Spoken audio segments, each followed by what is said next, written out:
The Wiggly Podcast, bringing your garden to life.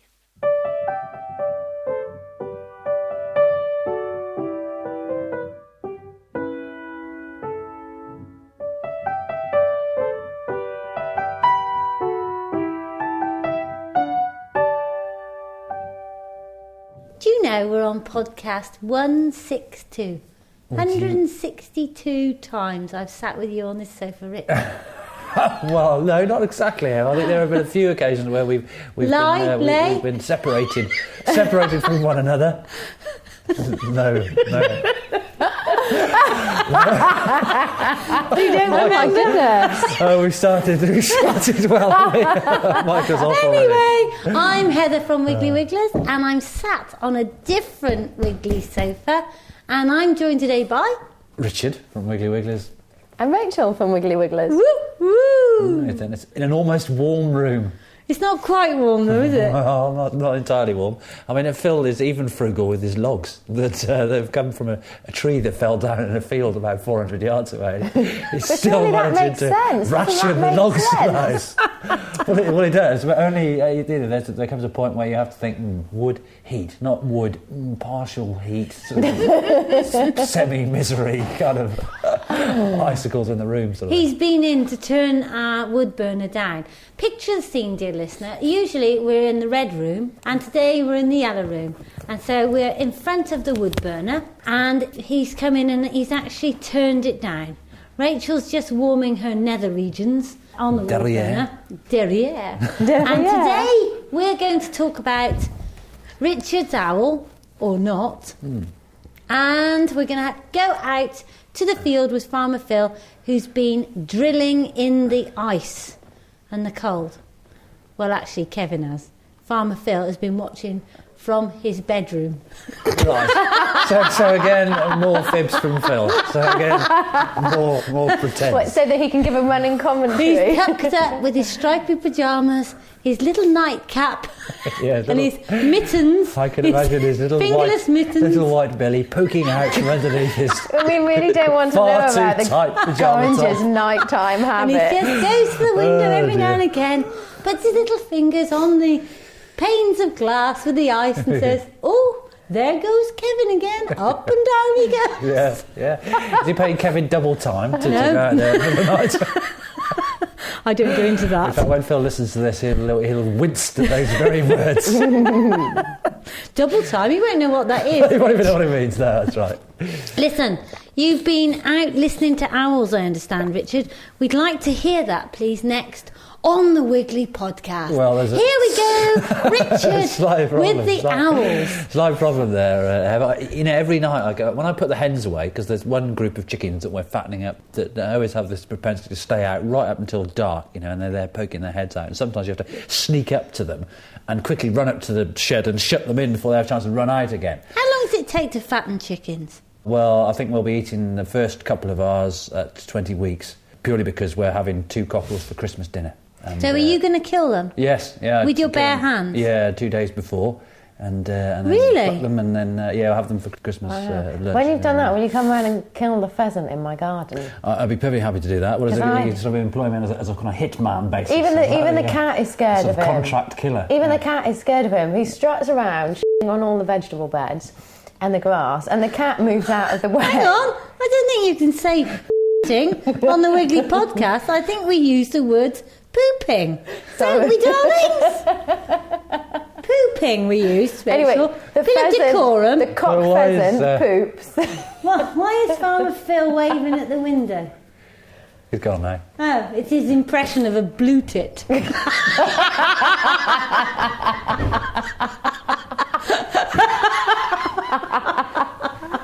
It's funny how certain mannerisms come easier to some folks than others. Anyway, the pheasant pooping. The pheasant poops all over the garden and just struts around, and I've been stood there watching him and thinking, I'd quite like to roast you, which is quite a strange feeling because I'm a vegetarian, but I would actually quite like to have somebody come and dispatch him, and then I might even pluck him and eat him. So if Farmer Phil and Ricardo turned up with their appropriate equipment, you would eat him? Am I allowed to shoot it? Am I allowed to dispatch it? No. Would I shoot him? No, because I think I'd like to ensure that whoever did it was a good shot and shot him cleanly. Right. I'm none of this sport shooting. You don't want any lead in it either. I don't want any lead in it either. No. Well, I'm sure I'd be happy to pop over and bump your pheasant off. Am I allowed to shoot it if it's in my garden? No, absolutely, as long as it's in season. And it's in season. Is it in season now? It's a big boy. To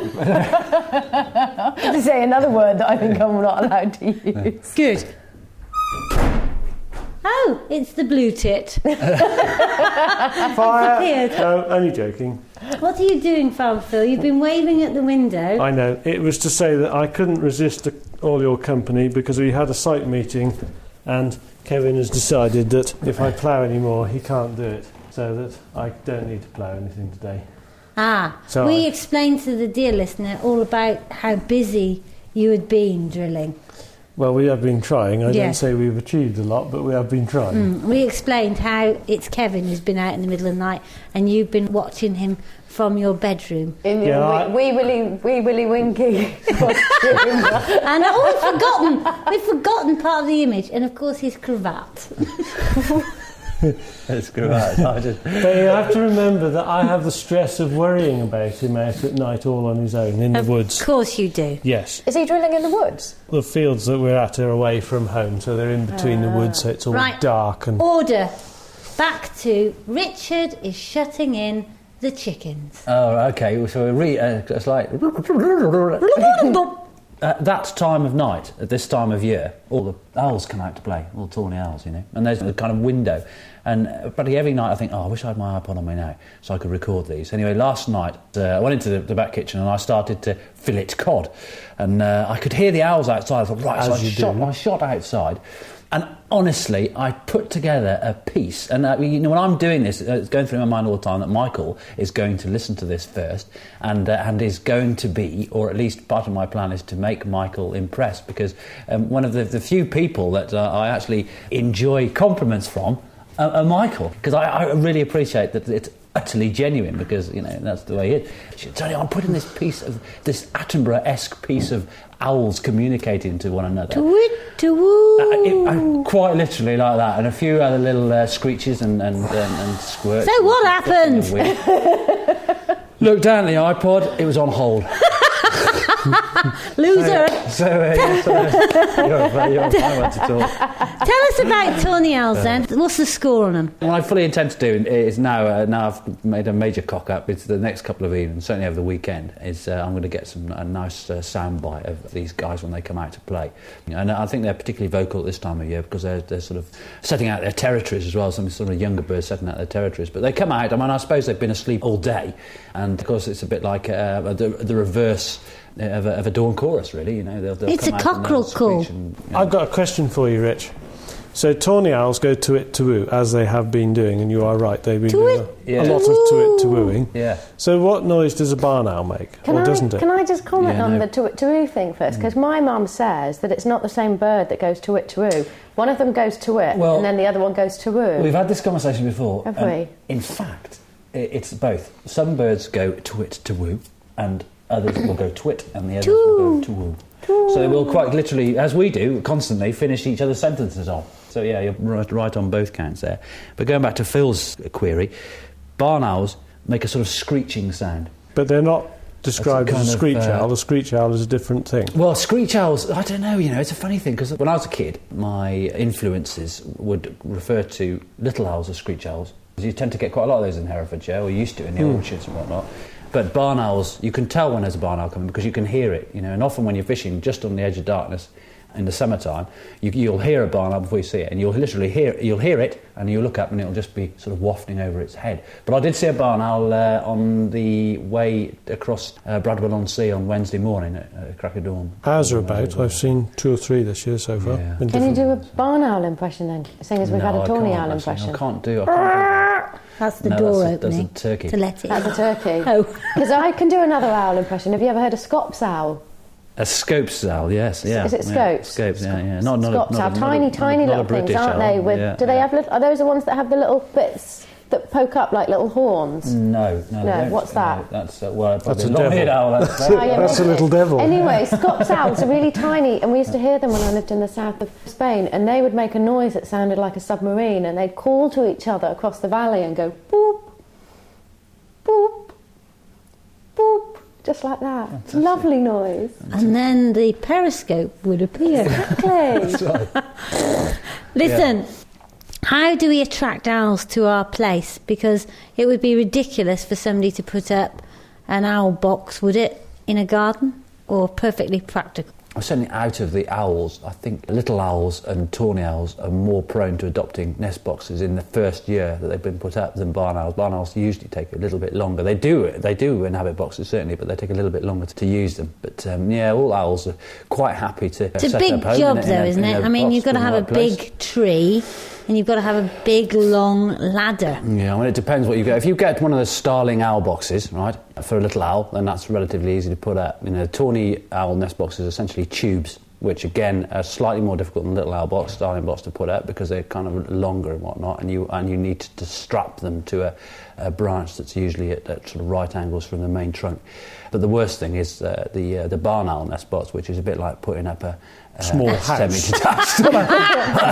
So you're going like 30 kilos up a ladder and teetering and stuff like that. So really a big box like that, you definitely need company to do it. I know that our barn owl box that you put up in the straw barn, that Mr. Barn Owl does stand on it. Really? But I think he might have been in it, because one night I did, but I don't think he nests in it. I think he was just having a look-see, but he certainly roosts on it. I've caught him a couple of times. Oh, fantastic. Oh, Have they got a certain tree that they like to hang out in? Oh, yeah.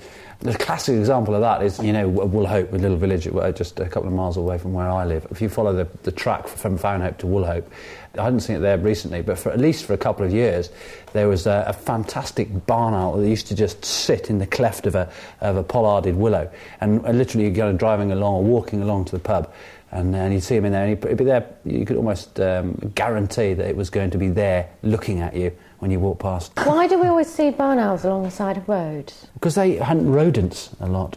And unfortunately, barn owls are one of the few creatures, and I know we talked about this before, but barn owls are one of the few creatures that haven't wised up to what might happen to them alongside road verges. Along with rabbits and pheasants and yeah, hedgehogs. Rabbits and pheasants. No, but birds, most birds, like most of the raptors have sussed it out now. I mean, kestrels use roadside verges to their advantage, and if you look at certainly all the corvians, the rooks and crows and stuff like that, magpies, very few get hit on the road. It's usually when they're in their infancy they're getting knocked about. But generally speaking, they realise that they need to stay out of the grey bit and just concentrate on the green bit. There is evidence to show that particularly kestrels have succeeded along motorways. For obvious reasons, because there's a great food source, there's all the verges and the central reservation, plus whatever other carnage gets chucked out or hit. Owl fact, owls' eyes are fixed in their sockets, which means they must turn their entire So head. their head goes round and round. Owl fact 2, owls have strong feet with 2 toes facing forwards and 2 toes facing backwards. There you go. So, I've got a garden, I've not seen any owls. Right. Would I possibly put up an owl box, and if so, which one? Well, it depends where you live. I mean, if you're kind of living in the middle of you do get owls in parks in the middle of cities, of course you do, but you have to be fairly sensible. And owls like to nest in a fairly isolated situation, and they don't really want to be disturbed often. In fact, the last thing you want to do is disturb a tawny when it's nesting, because they're really vicious. They will attack if you go too close to their nest. And those little claws that you mentioned, if they're impaled and dug into the top of your scalp, it's going to be quite unpleasant. But if you've got a little bit of land, and if you've got perhaps even a little bit of orchard or a tree, I mean, it's worth putting it up anyway. It's worth doing it, because the chances are something will make use of it. If you've got hollow nest boxes, or that haven't been colonised by a nesting bird, then often birds will use them for roosting in the wintertime anyway. I mean, imagine what it's like out there at this time of year. It's kind of -4, and -4 not just one night, but for several nights. It's so cold. You can imagine if you're a little feathered birdie, you need somewhere toasty to roost. And then what tends to happen now is that you could if you put up a starling or a little owl nest box in the garden, you may well not have a little owl nesting in there, but what you could have is a dozen long-tailed tits. roosting in there on a cold winter's night, all packed in there like sardines, keeping each other warm. So the point is, don't be fussy who lives in your box. No, absolutely. I mean, it's funny, people say, lots of folks will put a hedgehog box in the garden, for instance, say, oh, we haven't had a hedgehog, but we had a mouse in there or something like that, blinking mouse. Well, isn't it nice to just have anything in there? If you've provided some habitat for one little creature, then that's got to be a wonderful thing. It's worth commenting that if the mouse is living in the hedgehog box, then there's a sporting chance that Mr. Wall might come along and try and catch the mouse, so that what goes round comes round. It's got to be a balance, hasn't it? Thank you for that word of wisdom, Farmer Phil. Over to Monty for a fact on wiggliness. Montycast, a weekly fact on wiggliness. It is a good idea to hang up a cabbage in your chicken run.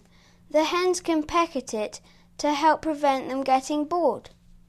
Another Montycast, a weekly fact on wiggliness. Next week. Thanks for that, Monty.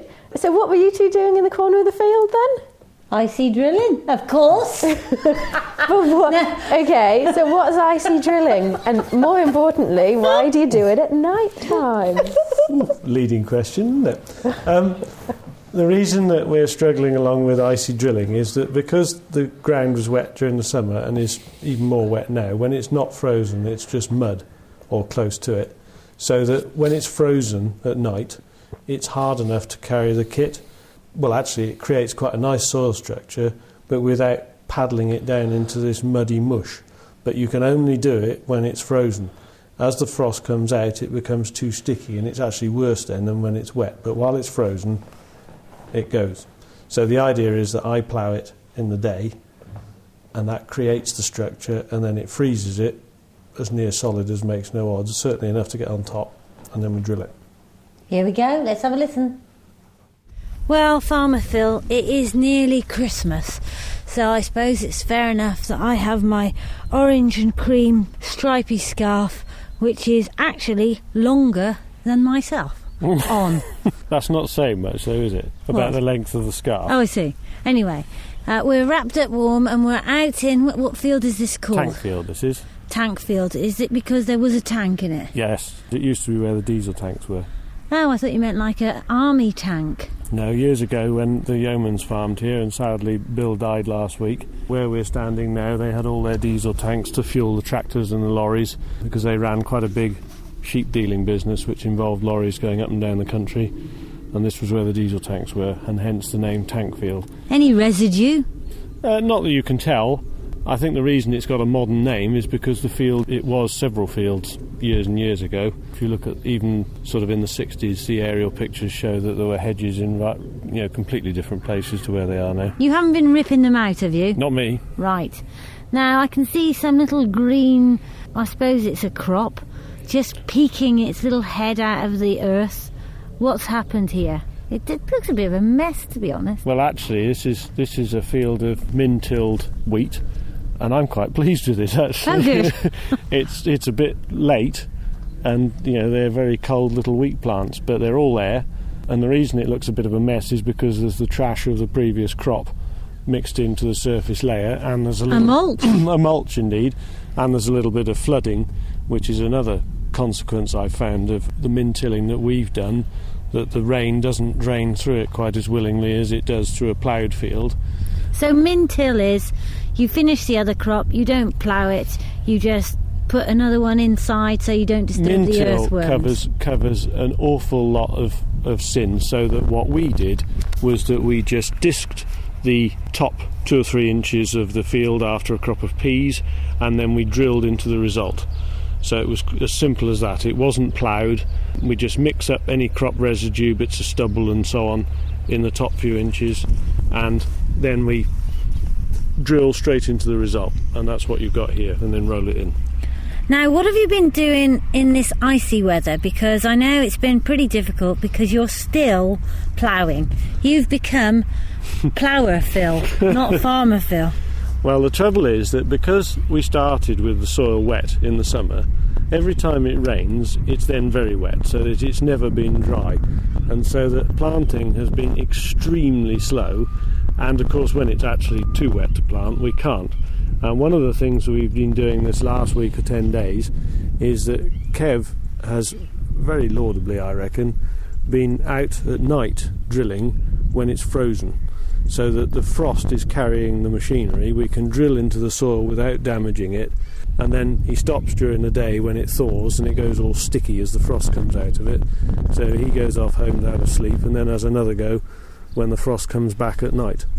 And although slow, it does mean that we've drilled most of a 50-acre field that there's no way we would have drilled it otherwise, and all things being equal, it should be all right. Let's go in the warm, because I'm freezing.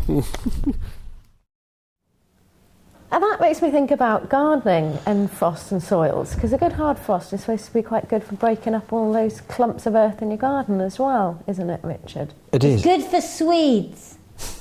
A good hard frost. It is good. It is good for Swedes. Yeah. Swedes. I think it doesn't increase the sugars in roots. Swedes and parsnips and things like that are so much tastier after a few frosts. But the soil? But certainly the old-fashioned way, as my old godfather always said, you want to dig the garden, and let the frost get into it, boy, and break it up. And I think, he's really sort of referring to what Phil mentioned, in that it does help make a friable tilth. So essentially you just dig it over with a spade and let the frost get into it and break it apart. So it's kind of, that sort of expansion, contraction thing. It just It'll also create the soil molecules. profile, so that the finest tilth is at the top, where it's been frosted most often, and as you come down the profile you get into bigger lumps, and that is the best way of having a profile. It means that it drains and the seeds can grow in the top. The other thing that's worth realising is that, again, it's a timing thing, but frosty conditions are the best times to dig in your green manures, especially if you're using ryegrass, because it kills the roots, you see. So what you do is when you lift it and you turn it over, you expose the roots to those frosty conditions, and it quite literally kills the plant off. I've had problems, especially with a very robust type of annual ryegrass. It doesn't die off properly if the weather isn't cold enough. And it keeps regrowing all the time, so you have to keep digging it. Of course, you don't want to keep digging it. It is a bit of a... I've covered it over with a permeable membrane to darken it off. Bit of Roundup. That sort of defeats the object of the exercise, Phil. No. Not a veggie patch. Silly old farmer, Phil. Fix that problem. On that note, we'll be back next week for our special Christmas show, where we hope to be roasting chestnuts round an open fire. Da, da, da, da. Anyway, we'll see you next week. Bye from me. Bye from me. Bye from me. And bye from me.